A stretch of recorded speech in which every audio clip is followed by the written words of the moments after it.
Good morning students, कैसे हैं आप सभी। होपफुली आप सभी घर पे ठीक ठाक होंगे। मैं रोहित सर आज आपको बायोलॉजी टिश्यू चैप्टर के अंदर कार्टिलेज के बारे में बताऊंगा, फिर बोन एंड कार्टिलेज के बीच में डिफरेंस बताऊंगा और साथ में फ्लूइड कनेक्टिव टिश्यू के बारे में आज बात करेंगे, डिस्कस करेंगे। चलिए अब शुरुआत करते हैं हम कार्टिलेज से। कल भी हमने पढ़ा था थोड़ा सा कार्टिलेज के बारे में। मैंने आपको बताया था कार्टिलेज बोन के तरीके से नहीं होते हैं, बोन जैसे नहीं होते हैं। कार्टिलेज कैसे होते हैं, हार्ड होते हैं and get form connective tissue. The fluid filled lacuna present in the matrix contains cells called chondrocytes. अब कार्टिलेज के अंदर जो फ्लूइड फिल्ड होता है लैक्यूना, उसको हम क्या बोलते हैं, कॉन्ड्रोसाइट्स कहते हैं। और this cell made up of glycoproteins. Cartilage की जो सेल वॉल है वो किसकी बनी होती हैं, ग्लाइकोप्रोटीन की और कोलेजन की। Cartilage occur at the end of long bones. ज़्यादातर जो कार्टिलेज हैं वो कहाँ पर पाई जाती हैं, end of the long bones and absorb shocks और स्ट्रेसेस। और जो ज़्यादा से ज़्यादा शॉक्स और स्ट्रेसेस को क्या करता है, एब्जॉर्ब करने का काम करता है। और ये ज़्यादातर हमारी रेस्पिरेटरी डक्ट, इंटरवर्टिब्रल डिस्क और ईयर पिना मतलब ये जो आउटर पार्ट होता है हमारे ईयर का, यहाँ पर भी क्या होती है बेटा, कार्टिलेज होती हैं। चलिए जब हम डिफरेंस करेंगे तो ये क्लियर हो जाएगी बात कि कार्टिलेज और बोन में क्या क्या मेन जो डिफरेंस है वो क्या क्या है। बोन कैसे होते हैं, रिजिड होते हैं, हार्ड होते हैं, स्ट्रॉन्ग होते हैं और इनइलास्टिक, मतलब ये इलास्टिक नहीं होते, इनको हम स्ट्रेच नहीं कर सकते, नॉन स्ट्रेचेबल होते हैं। कार्टिलेज कैसे होते हैं, सॉफ्ट होते हैं, फ्लेक्सिबल भी होते हैं और इलास्टिक भी होते हैं। पहला डिफरेंस समझ में आ गया। दूसरा डिफरेंस कहता है बेटा, the matrix contain both organic substances and inorganic substances. जो मैट्रिक्स होता है बोन के अंदर, उसके अंदर ऑर्गेनिक सब्सटेंसेस भी और इनऑर्गेनिक सब्सटेंसेस दोनों पाए जाते हैं। वहीं जब हम कार्टिलेज की अगर बात करते हैं तो इसके अंदर जो मैट्रिक्स है उसमें केवल ऑर्गेनिक सब्सटेंस ही पाए जाते हैं। नेक्स्ट आपको मैं बताता हुआ चलूँगा यहाँ पर कि हैवर्सियन कैनाल प्रेजेंट होती है। हैवर्सियन कैनाल केवल बोन के अंदर क्या होती है, प्रेजेंट होती है, और कार्टिलेज के अंदर क्या होती है, एब्सेंट होती है। Bone cells are supplied in nerves and blood vessels. यहाँ पे जो बोन सेल्स हैं इसके अंदर जो सप्लाइड होती हैं विद नर्व और ब्लड वेसल्स के माध्यम से होती हैं। यहाँ पे ना ही कोई ब्लड होता है, ना ही कोई नर्व सप्लाई यहाँ पर आपको देखने को मिलेगी। ये चार मेन डिफरेंस थे। पांचवा और बता देता हूँ अभी। Marrow cavity is present in money bones. ज़्यादातर क्या है कि बोन के बीच में कैविटी प्रेजेंट होती है जिसको हम बोन मैरो कहते हैं, जो केवल बोन्स के अंदर ही होती है, कार्टिलेज के अंदर नहीं होती। तो कार्टिलेज के अंदर क्या होंगी, वो एब्सेंट होती हैं। तो बच्चों ये तो था डिफरेंस। अब डिफरेंस के बाद आज आपको बताऊंगा मैं फ्लूइड कनेक्टिव टिश्यू के बारे में। फ्लूइड से ही आप समझ जाएंगे कि ये लिक्विड फॉर्म में होते हैं। This is a mobile connective tissue and is also called vascular tissue. ये एक प्रकार का मोबाइल कनेक्टिव टिश्यू बोलते हैं हम इसको। मोबाइल क्यों, मतलब ये मूवमेंट कर सकता है one place to the another place, इसलिए इसको मोबाइल कनेक्टिव टिश्यू कहते हैं। दूसरा, इसको हम वेस्कुलर टिश्यू के नाम से भी जानते हैं। फ्री सेल्स यहाँ पर आपको दिखाई देंगी। Free cells are seen floating in a fluid matrix which can flow easily. अब मैं आपको बता देता हूँ, जब हम ब्लड को देखते हैं तो ब्लड में देखेंगे तो बहुत सारी ऐसी जो सेल्स हैं, फ्री सेल्स, वो फ्लोट करती हुई नजर आएंगी। माइक्रोस्कोपिक व्यू से देखेंगे तो the fluid containing tissue is of two types. Fluid के अंदर दो टाइप के कनेक्टिव टिश्यू आपको देखने को मिलेंगी और उनका नाम क्या है बच्चों, ब्लड एंड लिम्फ। ये दो टिश्यूज़ गए हैं, कनेक्टिव टिश्यू आपको यहाँ पर मिलेंगे। पहले हम ब्लड के बारे में पढ़ते हैं कि ब्लड क्या चीज़ है।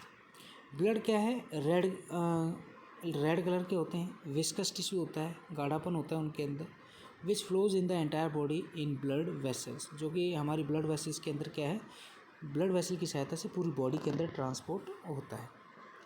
The liquid matrix of blood is called plasma. अब मैं आपको बता देता हूँ कि ब्लड के अंदर जो लिक्विड मैट्रिक्स होता है हम उसको क्या कहते हैं, प्लाज्मा कहते हैं। It is a pale yellow colour. ध्यान से समझना, प्लाज्मा का जो कलर है वो कैसा होता है, पेल येलो कलर होता है, जिसके अंदर 90% तो वाटर है और 10% क्या होता है, प्रोटीन्स होते हैं। हार्मोन, जैसे कि हार्मोन्स भी होते हैं, प्रोटीन, हार्मोन्स, हैपरीन, इनऑर्गेनिक आयंस और न्यूट्रिएंट्स 10% ही क्या होते हैं, ये प्लाज्मा के अंदर पाए जाते हैं। 90% क्या होता है, वाटर होता है। अब हम बात करते हैं ह्यूमन ब्लड कॉर्पसेल्स की। आप सभी बच्चों को पता है आरबीसी, डब्ल्यूबीसी, ब्लड प्लेटलेट्स की जब हम बात करेंगे तो यहाँ पर यहाँ पे मैं नेम ऑफ सेल्स के बारे में बताऊँगा, स्ट्रक्चर बताऊँगा और पर्टिकुलर उसका फंक्शन बताऊँगा। इरिथ्रोसाइट्स, इरिथ्रोसाइट्स से सभी बच्चे समझ गए होंगे कि इरिथ्रोसाइट्स किसको कहा जाता है। इरिथ्रोसाइट्स कहा जाता है आरबीसीज़ को, जिसमें न्यूक्लियस क्या होता है बच्चों, एब्सेंट होता है। जिसमें 40% आरबीसी के अंदर क्या होता है, प्रोटीन पिगमेंट होता है, जिसको हम बोलते हैं हीमोग्लोबिन पिगमेंट। और इसका जो वॉल्यूम होता है वो कितना होता है, 5 मिलियन पर मिलीमीटर क्यूब, ये इसका वॉल्यूम होता है इतना। फंक्शन क्या है, एक तो ये हमारे ब्लड सेल्स को रेड कलर प्रोवाइड कराते हैं, ये ऑक्सीजन ट्रांसपोर्ट करने में हेल्प करते हैं और साथ में रेस्पिरेशन प्रोसेस में भी हेल्प करते हैं। रेस्पिरेशन में कैसे कि ऑक्सीजन प्रोवाइड होगा तभी क्या होगा, डाइजेशन होगा बॉडी के अंदर। अब आते हैं नेक्स्ट हमारे पास, यहाँ पर मैं आपको बताऊँगा ल्यूकोसाइट्स। ल्यूकोसाइट्स से आप सभी बच्चे समझ गए होंगे कि ल्यूकोसाइट्स क्या होते हैं, वो सारी चीज़ें आप इधर देखेंगे। लार्ज साइज सेल्स और इरेगुलर शेप, एक तो साइज़ कैसा होता है सेल का, बड़ा होता है, और इरेगुलर शेप, WBCs को बोलते हैं ल्यूकोसाइट्स। न्यूक्लियस क्या होता है, एब्सेंट होता है। साइटोप्लाज्म ग्रैनुलर फॉर्म में होता है। कलरलेस सेल्स होती हैं। 7000 पर मिलीमीटर क्यूब की फॉर्म में क्या होते हैं, प्रेजेंट होते हैं। इनका मेन फंक्शन क्या है, एक तो डाइजेस्ट डिजीजेज कॉजिंग पैथोजन, एक तो ये डिजीज कॉजिंग पैथोजन्स को क्या करते हैं, डाइजेस्ट कर देते हैं। बेसोफिल्स क्या करते हैं, रिलीज करते हैं। बेसोफिल्स क्या करते हैं, रिलीज करती है हेपेरिन एंड हिस्टामाइंस, ये याद करना है। और ये क्या करते हैं, सीक्रेट करते हैं एंटीबॉडीज़। हमारी बॉडी में जितने एंटीबॉडीज़ रिलीज होंगे तो क्या होंगे कि ये पैथोजन से फाइट करने में हेल्प करेंगे और वो हमें कोई डिजीज़ नहीं कर पाएंगे। इसकी बात कर रहा हूँ मैं बेटा, डिजीज़ कॉजिंग माइक्रो ऑर्गेनिजम्स की, जिनको हम पैथोजेंस कहते हैं। लास्ट में आता है बेटा प्लेटलेट, जिसको हम थ्रोम्बोसाइट्स भी बोलते हैं। इरेगुलर शेप होती है, न्यूक्लियस एब्सेंट होता है। 2 लाख से लेकर 4 लाख तक इनकी क्या होती है, क्वांटिटी होती है। 2 लाख टू 4 लाख पर मिलीमीटर क्यूब ऑफ ब्लड। ये रिलीज़ करते हैं chemicals which causes blood clotting, मतलब जो प्लेटलेट्स हैं वो क्या करते हैं, केमिकल रिलीज़ करते हैं जो ब्लड क्लॉटिंग करने में क्या करते हैं, हेल्प करते हैं। जहाँ at the site of injury, जहाँ पर हमें चोट लग जाती है तो वहाँ पे ब्लड क्लॉटिंग हो जाती है, और ब्लड जो क्लॉटिंग होती है उसी की सहायता से क्या होता है कि ब्लड वहाँ पे स्टॉप हो जाएगा और हमें ब्लड लॉस नहीं होगा। लिम्फ क्या है, लिम्फ भी एक प्रकार का पेल येलो कलर का जो फ्लूइड होता है, और ये ज़्यादातर it is filter out of blood capillaries and flows through lymph capillaries and lymph vessels. अब जो हमारी जो टिश्यूज़ होती हैं उनके बीच में गैप्स होते हैं, जिसको हम लिम्फ कैपिलरीज होते हैं, लिम्फ वेसल्स वहाँ पर होते हैं, जो क्या करते हैं, फिल्टर करने का काम करते हैं। लिम्फ ज़्यादा से ज़्यादा क्या करते हैं, कैरी करते हैं secretion and material from tissue into the blood and from blood to the tissue. मतलब लिम्फ का काम क्या होता है, कैरी करना होता है सिक्रीशन और मटेरियल्स, जो कि टिश्यू से ब्लड की तरफ और ब्लड से टिश्यू की तरफ लाने में काम करते हैं, हेल्प करते हैं। ये क्या करते हैं, ये ट्रैप करते हैं माइक्रोब्स को और डिस्ट्रॉय देम, और उनको ख़त्म करने का काम करते हैं। इसकी बात कर रहा हूँ मैं बच्चों, लिम्फ की बात कर रहा हूँ। लास्ट में हम पढ़ेंगे यहाँ पर डेंस रेगुलर टिश्यू क्या होता है। डेंस रेगुलर टिश्यू क्या किसको कह रहे हैं हम, the dense regular tissue is formed of closely packed cells and elastic fibre.